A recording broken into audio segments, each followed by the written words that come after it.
Family of tribal chief who inspired Redskins logo calls for team to bring his proud image back. Now, instead of going off of the woke mob and a couple, it was like a couple of tribes that had absolutely nothing to do with the emblem that was woke and upset about the emblem that's been around forever, right? The Redskins logo. Instead of going directly to the family and talking to them about it, they decided to scrap it because they gave in to the woke mob. It's ridiculous. Um, I'm not a Redskins fan, or what are they called now? The Commanders or whatever. I've never been a fan of the. I'm gonna continue to call them Redskins. I refuse to call them that. I've never been a Redskin fan. I'm a Cowboys fan. I was a Cowboys fan since I was a kid because my dad was a Cowboys fan. So even me as a Cowboys fan was upset that they went and they changed the Redskins logo. It's just ridiculous. They gave in to the woke mob. I'm glad the family is speaking out against it and wanting to bring it back. So we're going to talk a little bit about it. But before we get started, go ahead and hit that like button. Share this out so we can get this information out there. Subscribe if you're not already a subscriber, and hit that alarm bell so you know when I'm putting out new stuff. Also, check out my link tree in the description. It has a link to my Patreon. That's where I talk about things that I can't talk about here. There's also a link to my Instagram and my X account, so follow me there as well. All right, let's get into this news. Now, I believe this comes from um the Blaze. Hold on, let me scroll down here and see where this comes from. Yeah, the Blaze.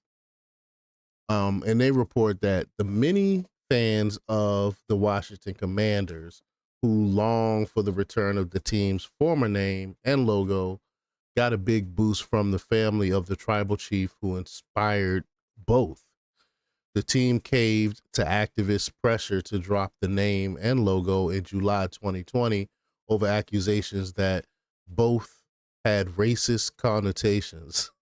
It's not, man. Oh my gosh, these people. For a brief time, the team took the name Washington Football Team, which was ridiculous, then switched to the Washington Commanders in 2022, which again, I refuse to call them that. I still call them the Redskins. Um, White Calf's name was dropped from the Redskins narrative. His life story was erased from history. Even worse, Uncle Two Guns was dehumanized. According to Thomas Whitecalf, the team was named after his late uncle Two Guns Whitecalf, who was a chief of the Blackfeet tribe. Thomas told the New York Post that the storied history of his uncle and called for the team to restore the name to honor his family and the Native American community. He said, quote, White Calf defended tribal traditions in our Blackfeet homeland in Montana, where many of us still live today, Thomas wrote. He went to Washington, D.C., where he forced the U.S. government to honor Indian treaties. He served as a model for the U.S. Mint's famous 1913 Indian head nickel. White Calf's face is still a collector's item. Yeah, I'm sure we all seen the 1913 Indian head nickel. It's the same guy. Thomas Whitecalf said his uncle was friends with Teddy Roosevelt Jr. and made President Calvin Coolidge a member of the Blackfeet Nation. His death in 1939 was front page news. He went on to criticize the left wing movement that led to the removal of his uncle's visage from the team logo. The White Claw became a proud warrior face in the Redskins in 1972, championed by Blackfeet leader Blackie Whitzel and with support of Native Americans across the country. This was back in 1972. They wanted this, they supported this. Cancel culture racists decided at some point they wanted to get rid of Indian images in the public domain. The Redskins and Two Guns were their number one target. White Calf's name was dropped from the Redskins narrative. His life story was erased from history. Even worse, Uncle Two Guns was dehumanized. He was ridiculed as a savage and clownish mascot. Thomas Whitecalf went on to link the group that opposed his uncle's presence on the logo to billionaire leftist George Soros, the usual suspect. He also thanked President Donald Trump for using his influence to pressure the team to change the name back. Quote, we ask that the American Indian never be erased, dehumanized, or forgotten again, he wrote. God bless the Blackfeet. God bless. Ooh, I don't know why they scroll down like that.